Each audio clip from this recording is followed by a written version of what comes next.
That was well, he actually woke me up to.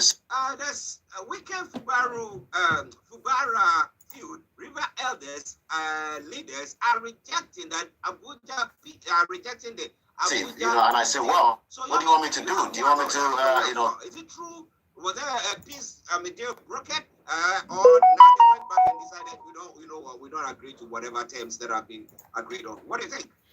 Well, it seems that the issue between Rivers State is still not being resolved as much as the presidency doesn't want it to continue to be escalating, and that means that many individuals, many stakeholders, are still not satisfied. Like you said, we talked about it, during the program yesterday.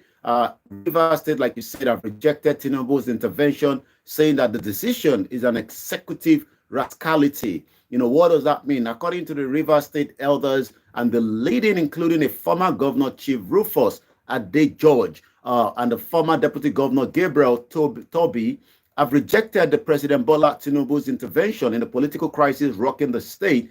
The elder expressed worry that the intervention may have worsened even the crisis in the state itself. They state this in a communique read to the newsmen, yesterday. Wow. So,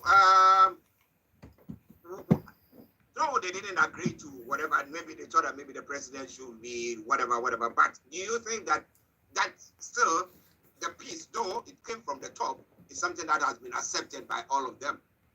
Well, Fubara himself spoke, at an event yesterday, in somewhere at a gathering, and like you said, some of what he said, I'm trying to pick on that this morning. Like I said, this is still the finest African and Caribbean radio station in London. It is exactly 14 minutes past as, the situation between, Similailai Fubara, again, remember that just a month ago, the House of Assembly, was destroyed.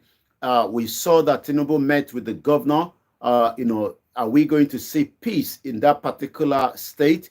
Like I said, people are still very skeptical, regarding, what has been the outcome. The deep political crisis continue. But like I said, Fubara himself says that, LP says that, they've dropped all petition against Fubara elections. But what is actually the main reason, why are we getting this friction, between, the former governor, Nelson Wike, the current FCT minister, and also the present governor? It seems that there is more to it. It's all about, the godfatherism. People say, it is played around the world, even within the churches, even in businesses as well.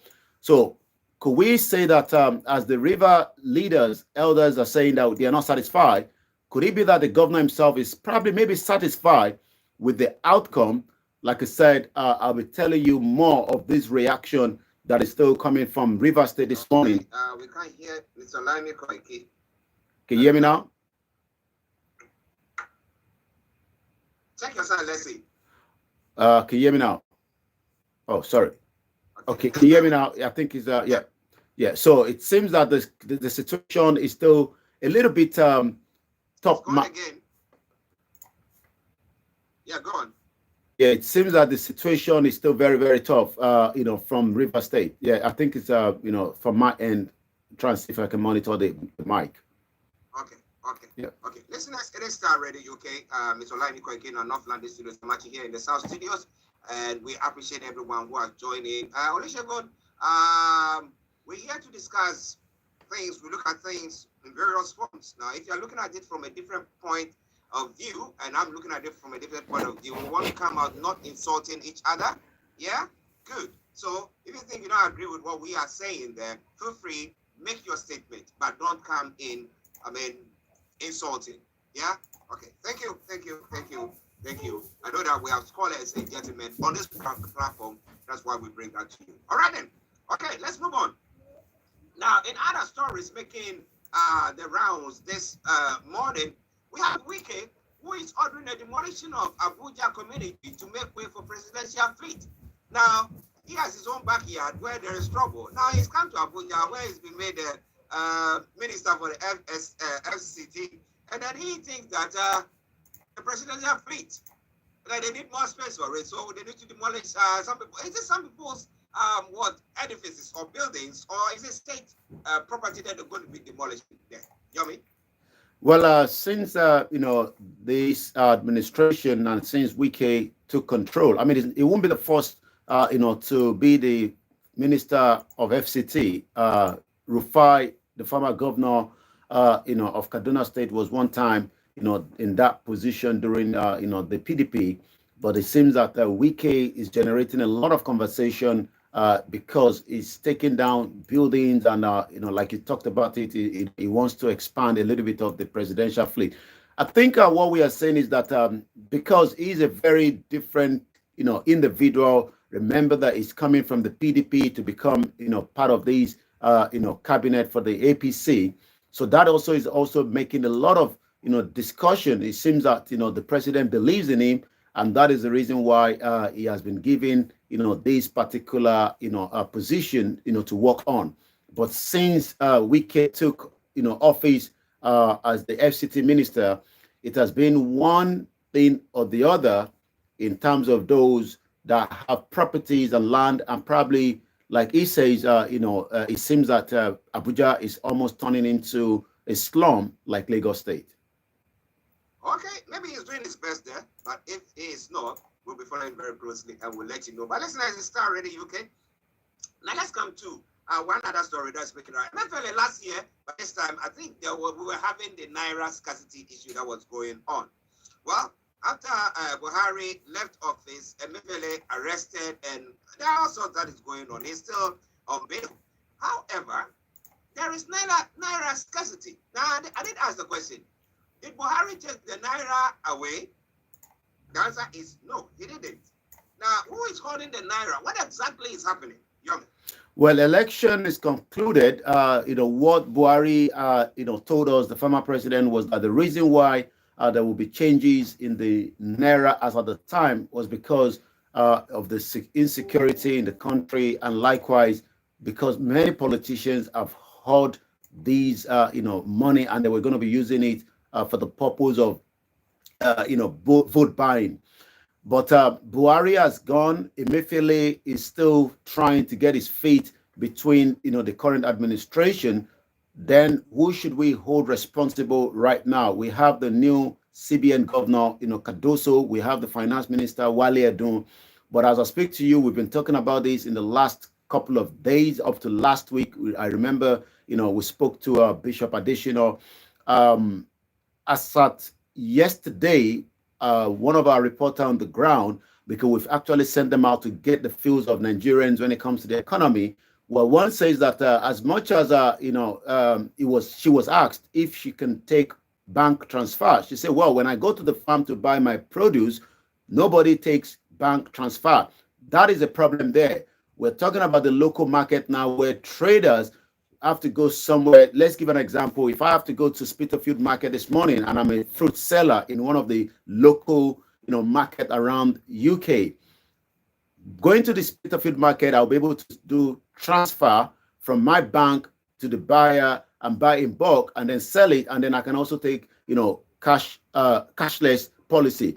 But what we are seeing right now is that the Naira scarcity is now back in Nigeria. Could it be because of the holiday, or could it be because we don't have enough? Nigerians have now taken to various social media platforms to decry the rising level of the scarcity of the Naira.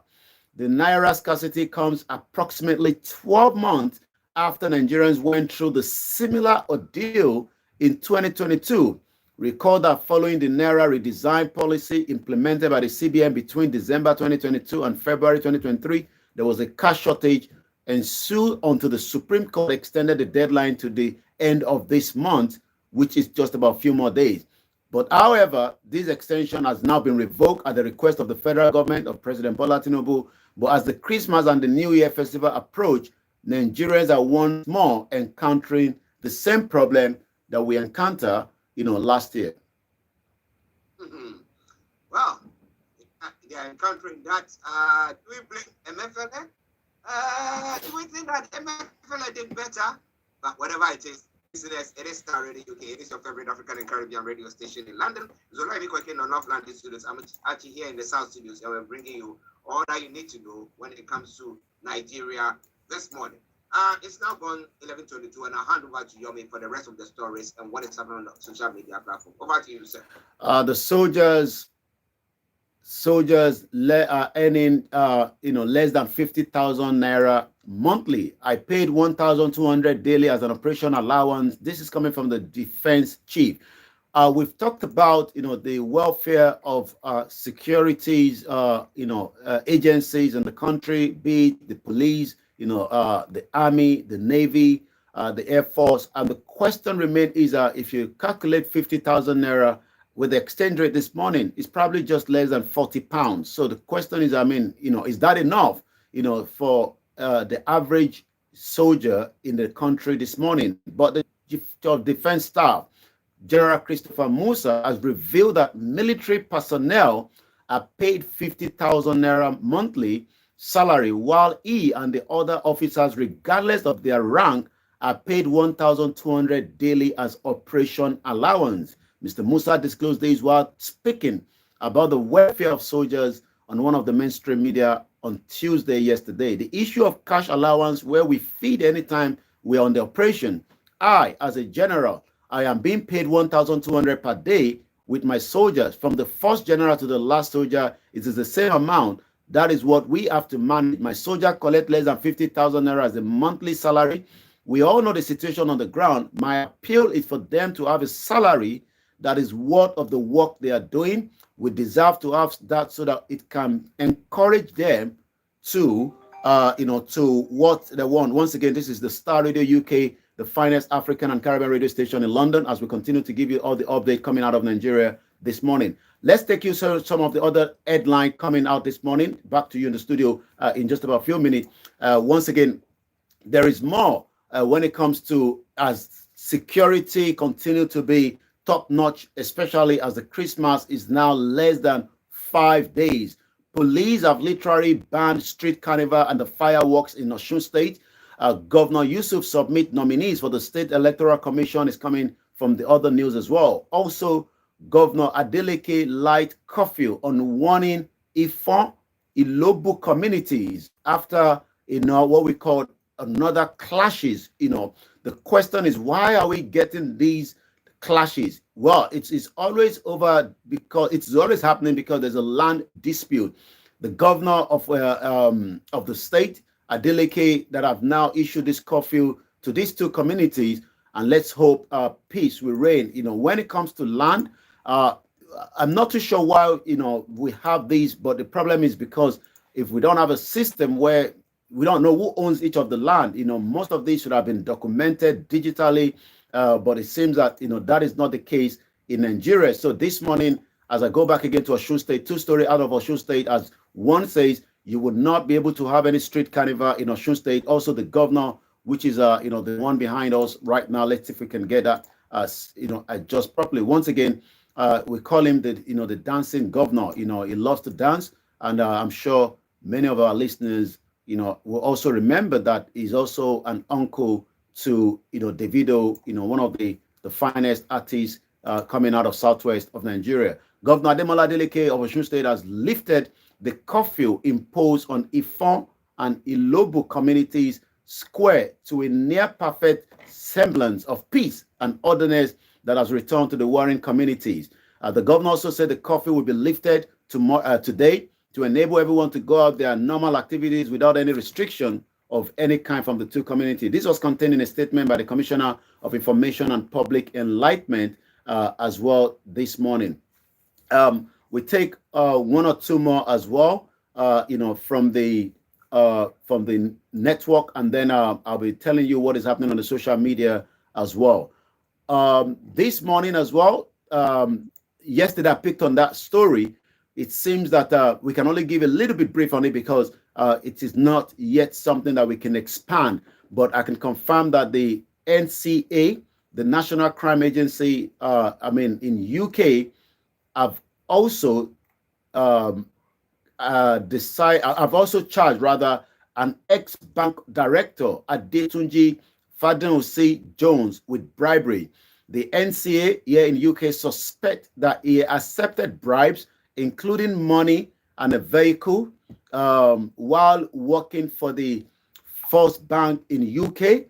First Bank is one of the banks that many Nigerians have known for a very long time and is still in operation. But the National Crime Agency in UK have decided that they have to, charge this individual. He actually appeared at the Westminster yesterday, on the 18th, which is 2 days ago. But like I said, the story is just coming out. Remember that we still have, Designy will not be returning back until November 2025. The question then is, why would this individual be charged? He has been charged because the National Crime Agency investigation in UK believe that Adetunji Fadenusi Jones, 45 years old of Hertfordshire, led the bank's relation with a prominent businessman in the Nigerian oil and gas and petroleum industry, who is also subject to the NCA investigation. Fadenusi appeared, like I said, December 18 at the Westminster Magistrate Court for his initial hearing. The NCA suspect that he accepted bribes, including money, vehicle, while he was working for the FBI here in the United Kingdom. At 11:29, because of the time, I'm going to take you straight to Kaduna State again. Kaduna Polytechnic College of Education lecturer receiving absolute mutilated salaries. That is also coming from the news as well. Also, there was a statement that came up also from the leader of the Yoruba Self-Determination Group, Professor Adebanji Akintoye. See if we can pick on that before we go straight to the social media this morning. It's this was in the dailies yesterday at the Nigerians at the dailies in one of the daily newspaper in Nigeria yesterday by Professor Adebanji Akintoye that was read like this. It is an open message, and this is actually to all members of the Yoruba elite. I'm going to pick just a little bit out of it, but probably later on during the Niger Voices, we will read everything through. Remember that the Yorubas are still campaigning for the right to self-determination, just like the Biafra. The Prime Minister, government in exile of the Biafra, Mazi Simon Ekpa, has literally also released a statement to all the Biafrans that are planning to go home to avoid traveling, send the money to their loved ones. That would be much better because of the Islamic State and the terrorism that is still taking place in Nigeria. The same thing the FCDO has given advice, 21 states out of Nigeria, 36 states, you should not be traveling to that. But what is the message coming from the leader of the Yoruba Self-Determination this morning? It's all about the open message. And it goes like this. This is a special message at the beginning of this December 2023 to all members of the elite of the Yoruba people, to the academics, the intelligence, to the intelligentias, the business captain, the professionals, and also the high places, religious leaders, Muslim, Christians, and also Isheshe. The political leaders, the holders of the public office, the whether elected or appointed, the traditional obas and the chiefs, etc. as well. The picture of the Yoruba struggle to survive, to free itself, and to go forward to prosper looks jaggy today. The reason is that the Yoruba elite have kept away from their nation's struggle and have essentially abandoned their people. Our Yoruba nation situation is very similar today to that of the Armenians, whom the Turks exterminated in 1915 to 1916. In the largest act of what is known as a genocide on record in the modern history. The killings of the Armenians have started in a small waves since the last years of the 19th century, but the Armenian elite, one of the most civilized Christian people in Europe, had raised no finger to defend their nation. So what we're going to do later on tonight, we're going to expatiate on that, but it seems that just as our professor says there, the Yoruba elite are the reasons why the movement has not literally moved to where it used to be, because many still believe that keeping one Nigeria is in the interest of every single one of us. So we will continue to monitor on that, and I'm going to go straight to what is trending on the social media this morning at 11:42 on the Star Radio UK network. Once again, as we remind ourselves that later on tonight we will be communicating back at about 1800 hours rather, where we were talking about Nigeria, self-determination and rest. Murakiyo Akiosho Akiosun at Murakiyo says Nigerian leaders and the security forces are also very bad. We have been ruled by mafias that don't care about our lives before. If not for this country, waiting Nigeria defined at South Africa, and is actually responding to an article that says that Nigerians in South Africa protest against police brutality, extrajudicial killings of the nationals, and destructions of their property. This has been going on for some time now, so there is something that many Nigerians that lives in that axis have complained, quite a lot about. But again, it seems that it's still, people are still talking about the River State, as Oppressed 99 says, the River State High Court sitting in Isiokpo, presided over by Honorable Justice O. Ben White, today, the 20th of December 2023, in a suit number IH230-2023, between Sir Similaye Joseph Fubura and the River State House of Assembly. So it seems there is still tension on that end. Also, Ademola at Ogbeni Demola, an African child being displayed in the Human Zoo in Brussels, Belgium in 1958. Very terrible picture that we will probably not be able to share. Well, let's take one or two more, then I'm going to go straight back to you, Mr. Archie.